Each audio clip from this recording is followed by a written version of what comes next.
Hello, and welcome to this episode of The Brief. I'm your host, Meredith Reed. I'm here today with Anthony Oyogoa. Did I get that right? Absolutely, right on. Wonderful. He's the CEO and co-founder of UrSafe, the first and only hands-free, voice-activated personal safety app fully integrated with 911 to empower everyone to stay safe anytime, anywhere.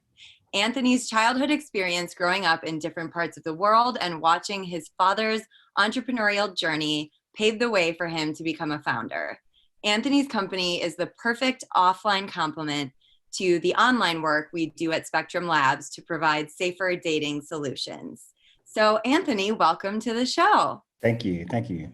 First time. So very excited to be here. We're very excited to have you. So, just to start out, could you tell us a little bit about what inspired you to create UrSafe? Yeah, I think, first of all, my background as a physician is about caring for other people and trying to be as selfless as possible. And just as an entrepreneur for many decades, I just was always concerned. And I think, like most people, I've watched media reports over the last several years about sexual assaults in so many different industries and different parts of our society, whether it's in the military, whether it's dating, whether it's rideshare. And I just wanted to figure out what was my contribution based on my skill set. And obviously, as a physician, it's limited. But as an entrepreneur, I reached out to my friends, my female co-founders. I have two of them that are amazing. One of them is in the military, so we don't say her name, but the other one is Ruma Patel, and she's based in Chicago. And we started looking at the situation and saying, how can we leverage technology to help with this situation? Um, and how can we look at it from an honest point of view and say, in the day-to-day life of a person that might be physically unsafe, what can we do? And that led us to a whole host of different ideas. We started with a survey, as most entrepreneurs would try to do before they start a business. And our survey statistics came out where we did a global survey of women and found that 93% of them have at some point felt physically unsafe.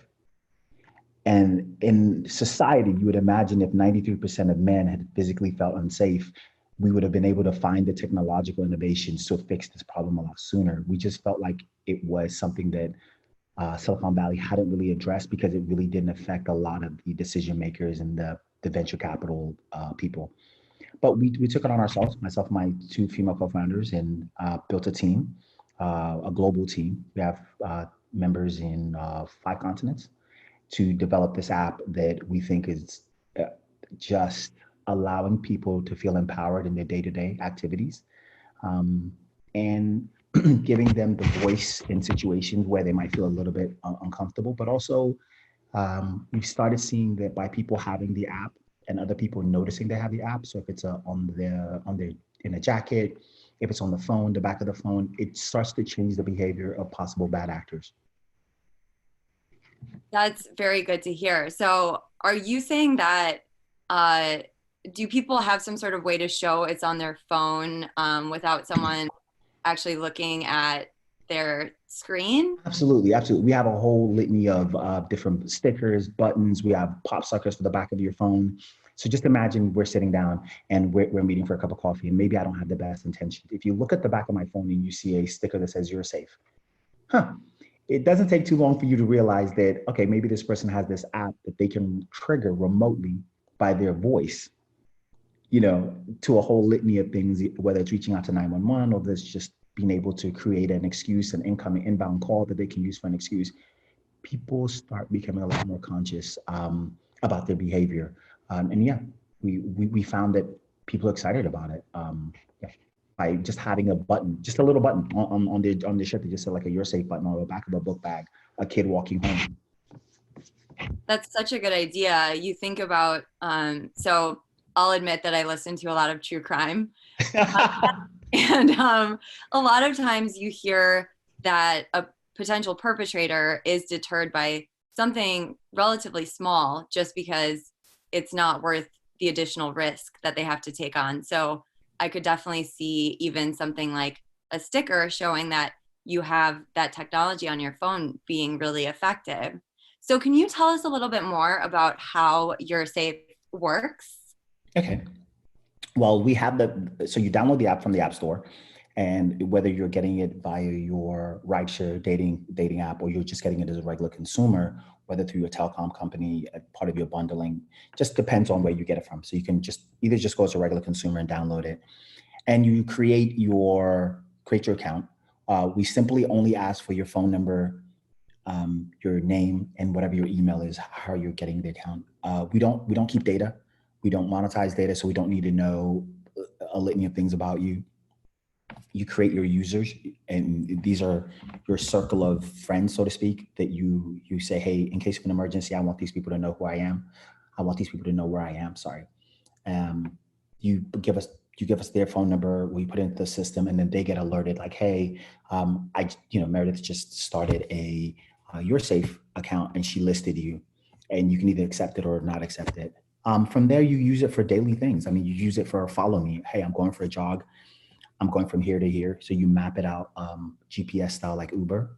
This is where I'm going, your destination. Are you walking? Are you going public transportation? Are you in a vehicle?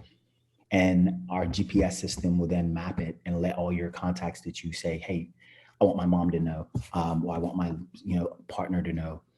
They can see that whether you're in a car, whether you're walking home as a kid from school, they want your parents to know. If you're on a date, you want a couple of your friends to know, hey, I'm going to go meet this person here, or just for coffee. And then you have to have the app on in the background, because we don't listen constantly. That's something very big about our company. Our value set is not to monetize data. Therefore, we don't try to listen. We don't listen unless you have the app on, and you will see a red bar at the top that says, hey, I'm listening. That's the only time that we want you to consciously turn it on, so that you know that we're listening for your safe word. When you're creating the account, one of the unique patented technologies we leveraged is your safe word. So your safe word is a word that you create, you speak it into the phone, and it stores it. We help you create it. It usually takes about 30 seconds. We'll give you some guidelines.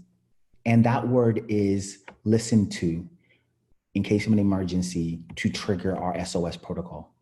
So in cases where people can't physically get to the phone, or it's just not convenient, they can use just your safe word once they have the phone on in the background, to be able to alert their loved ones that this is where I am, this is what's going on. They would get a text saying, hey, Amanda just happened, and Amanda, she's located here. She just activated her SOS. One of the other features is it starts a live video stream.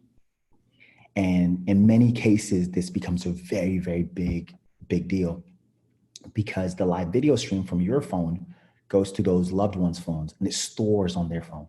So even if true crime, even if your phone is destroyed and the perpetrator thinks, oh my God, I've destroyed the phone, the last person that attacked the person can actually just show a flash screen of who it was. It becomes a story, and it becomes where you last were and what you were looking at. And that's stored on the phone of up to, I think, 5 of your loved ones. And it works around the world. But just day-to-day use, obviously, we don't want people having to be in an SOS protocol situation, but just day-to-day use, we have it for, I'm just going out to the movies, I'm meeting somebody, maybe I'm purchasing something from a marketplace, and I'm, going to go meet up a person to go buy some, to go pick up a new used cell phone. And I just want to make sure, maybe just letting them know, hey, I have this app. Do you have the app as well? Just kind of reminds them in the back of their minds, because, around the holidays, we hear so many stories about people going to meet somebody to buy a used PlayStation or a used phone, and, bad things happen. So we have the check-in feature, which is coming out later on this year, which is I'm going to go meet somebody, check in on me automatically in 10 minutes. And if I don't reply back, alert my loved ones. So we have that all automatically built in. Things that people do on a date normally, apparently, when guys go on a date, not too many guys go in the bathroom like, hey, checking on me in 10 minutes. And, like, hey, dude, it's going amazing. But for people in their lives, this happens. So we wanted to build that in to the app. And also we have a fake call feature that we're rolling out as well, which is exciting. It allows you to, in the first iteration, again, set up your safe word. And if I'm just uncomfortable and I want to be able to activate my safe word, I can say it, and it will automatically trigger an incoming call with a call ID that I already picked beforehand. And the voice starts playing in the background, obviously, when I pick it up, from our team, right? So how many situations can you imagine a realtor, or just you're just out and you're just a little bit uncomfortable? You know, I don't want to make the other person aware that I'm uncomfortable. I don't want the other person to maybe aggravate the situation by letting them know I need to leave.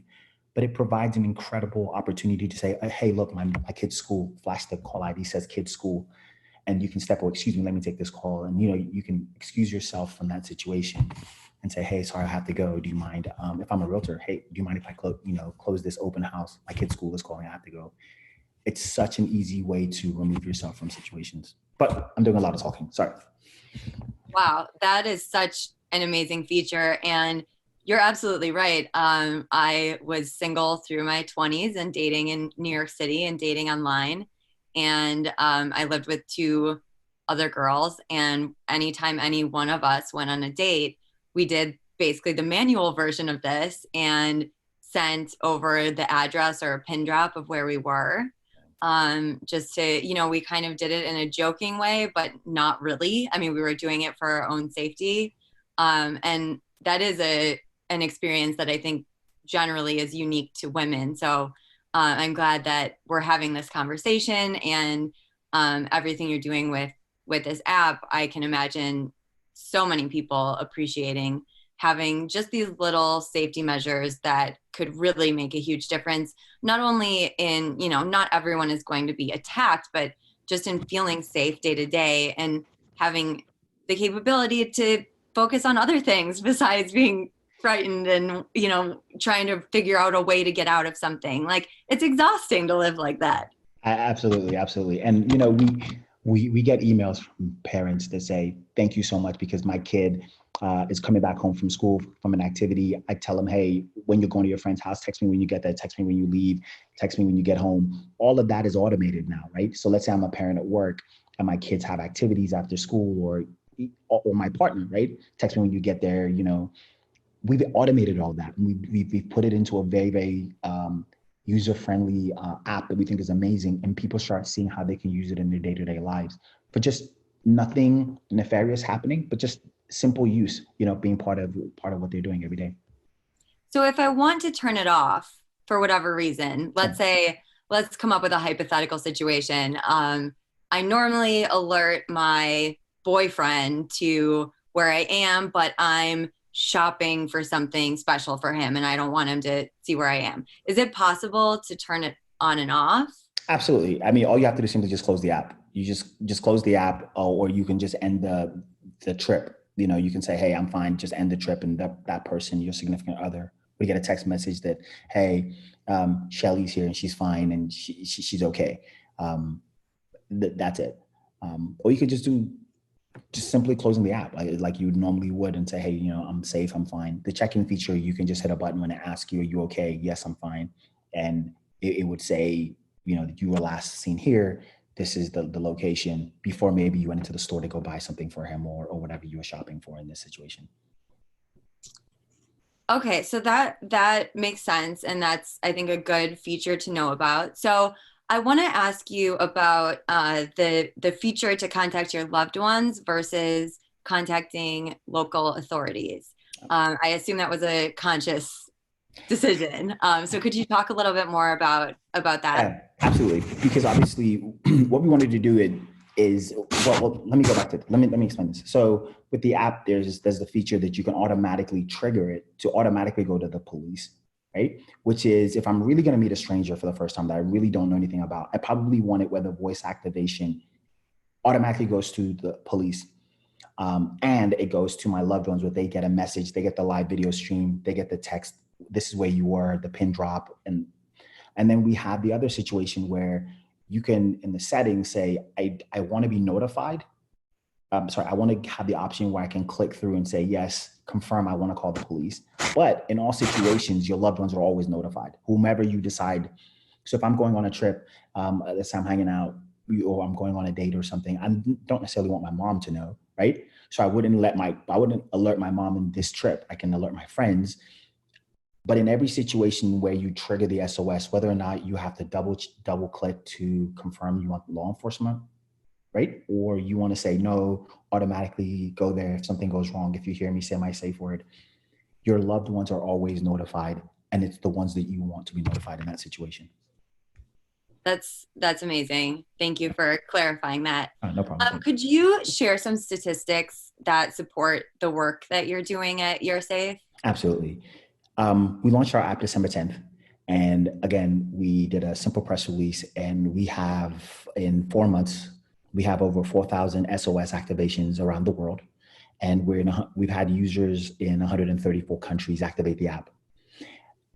How humbling that experience is, I can't put it into words. When we have people write you from or send us a message from Mongolia before the app saying, please make sure you have this app available in Mongolia. You've not done any marketing there. What you find that this feeling of nervousness and uncertainty that you spoke of, it's universal. It's something that it happens all over the world, you know? And if we can create something that works for people in Mongolia, in Iceland, in the US, in Oklahoma, it works in Air Force Base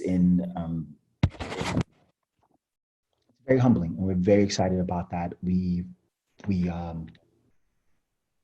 humbled every day when we start hearing stories about people, how they're using the app in ways that we didn't even think about. And it's bringing a little bit of comfort and security for them. You know, obviously we're not going to be able to prevent every bad thing from happening to everybody, but if we just did our part and one person at the end of the journey of our product is saved or comes home safer, it's all worth it. And I think I speak on behalf of myself and our entire team. Yeah, absolutely. That's such an important point, that universal experience with safety and focusing on a global market. And that's something that we do at Spectrum Labs as well. Compared to other competitors out there, we're uniquely focused on a global market. This is, you know, everybody has the right to be safe, and to have access to technology that can support their safety. So can you talk a little bit more about your decision to make it available globally and some of the things you had to think about with making it available globally versus just focusing on a US or North American market? Absolutely. I think for our team, it kind of goes back to understanding for us the scale of the problem, right? And not just looking at it from a traditional, you know, if you're rolling out a product, you want to keep it, you know, you want to do an initial launch in the US where you kind of control things and see what goes well for the next couple of 6 to 9 months.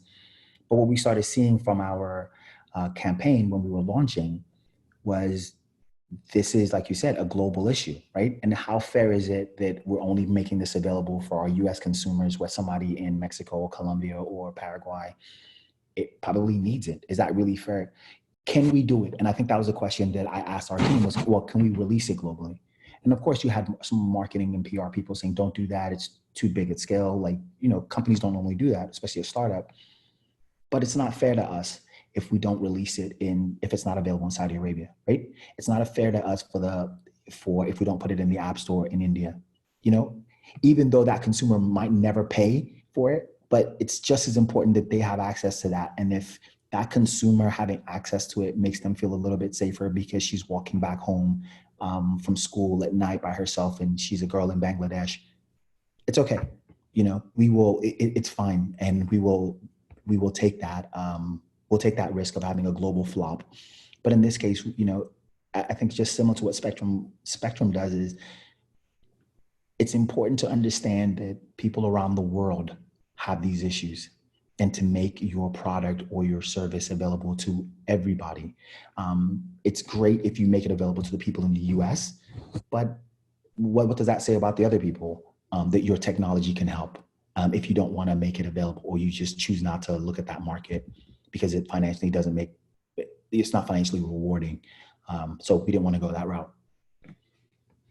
Right, absolutely. And I so respect everything that you just said. And like I mentioned, Spectrum is also really focused on, you know, the online side of keeping people safe globally, and you doing all this incredible work with people offline. I'm wondering if for all of these different places around the world, I would imagine that people would need to be aware of different response protocols. So if a loved one gets a message that someone they're connected to may be in danger, is your recommendation to just call the local authorities?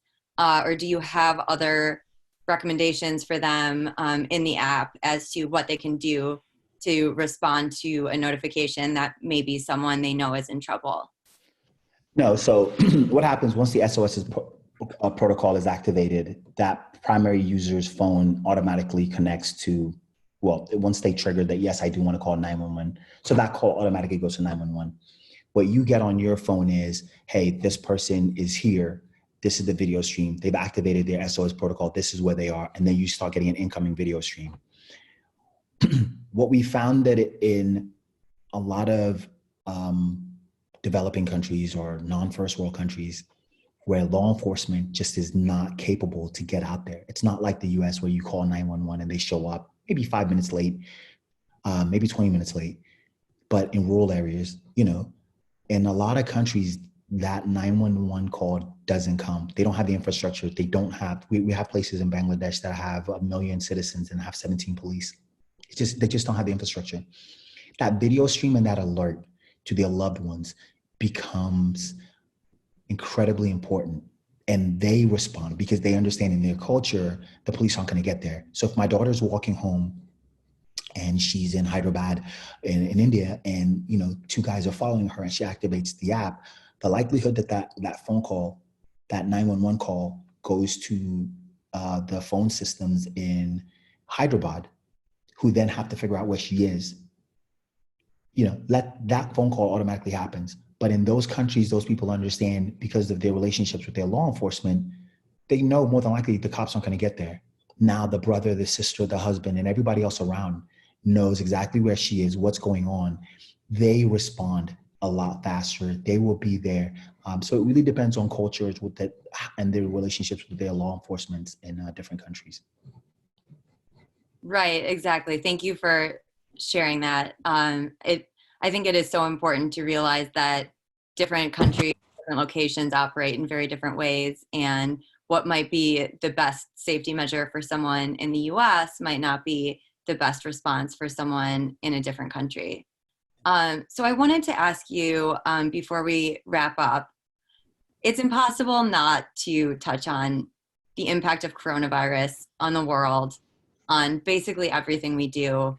And I would imagine that you have seen some sort of change or response in your product, in UrSafe, to people using it during a time like this. Obviously, there are more domestic issues, or maybe not obviously, but I've read about that. How have you seen coronavirus impact what you're doing at UrSafe?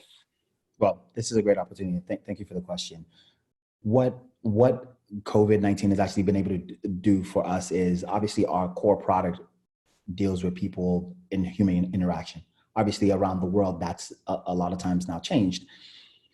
People aren't meeting people for coffee anymore. People aren't getting into ride shares. You know, they're not activating the voice activation for, you know, if they're meeting a stranger. What we found from our users is, and I put this in the backdrop of understanding that people are home, they're stressed, there's a lot of stuff going on in people's homes, is people are still activating the SOS protocol, but from their homes. And in a lot of cases, what we think is going on is a domestic situation. March 30th, the French government just released a study that said, not a study, but just released like an alarming statistic that 36% increase they've seen in reported domestic violence in Paris since the lockdown. That's a 36% increase in reported domestic violence cases. And what we've seen there is people that are in lockdown situations with their abuser. And what can we as an app do to try to help, right? So we made, and we're making it now publicly, on the show, I guess, is that we're making the app free for the foreseeable time. all the premium features around the world. We think it's incredibly important that as a company and as an organization, we do our part, right? If it's not fair for us, or well, I guess it's fair, but it's not something we want to do. We don't want to be remembered that in this situation, we would forego the financial benefits of having a paid app to make this free for everybody around the world that might need it. We just started a campaign online saying, hey, share this information. Many people know somebody that might be in that situation of being a domestic violence situation.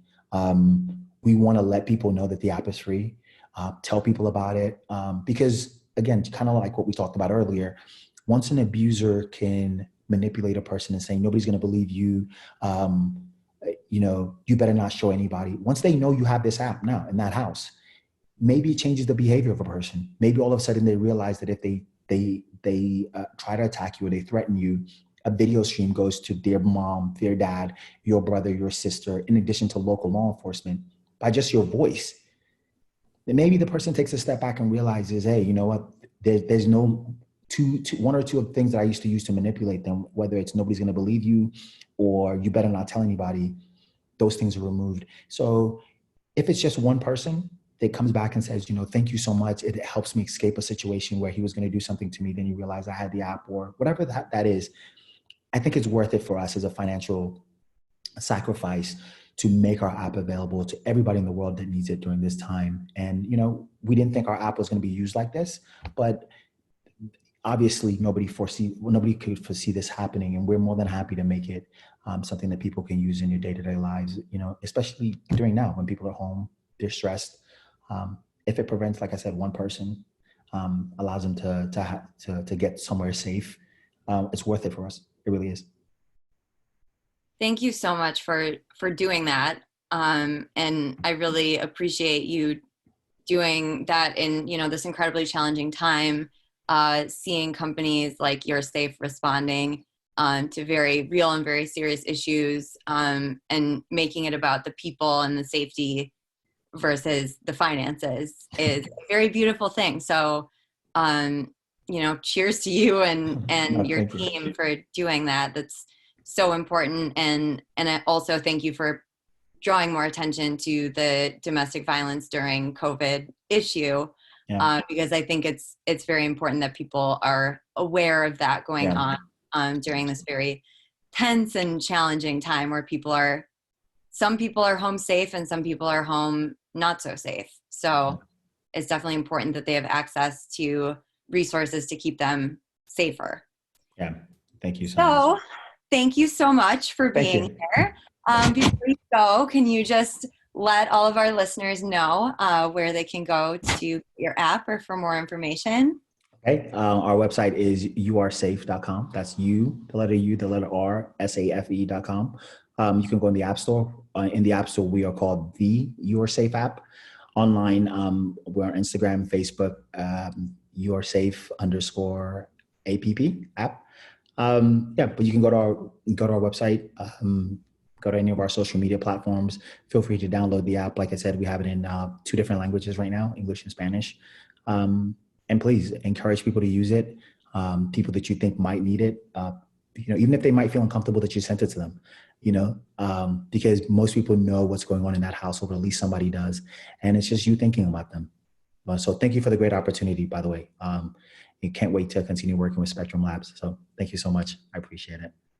We're looking forward to continuing to work with you as well. Okay. Thank you so much for being here. No problem. So that's all for this episode, and we'll see you next time on The Brief.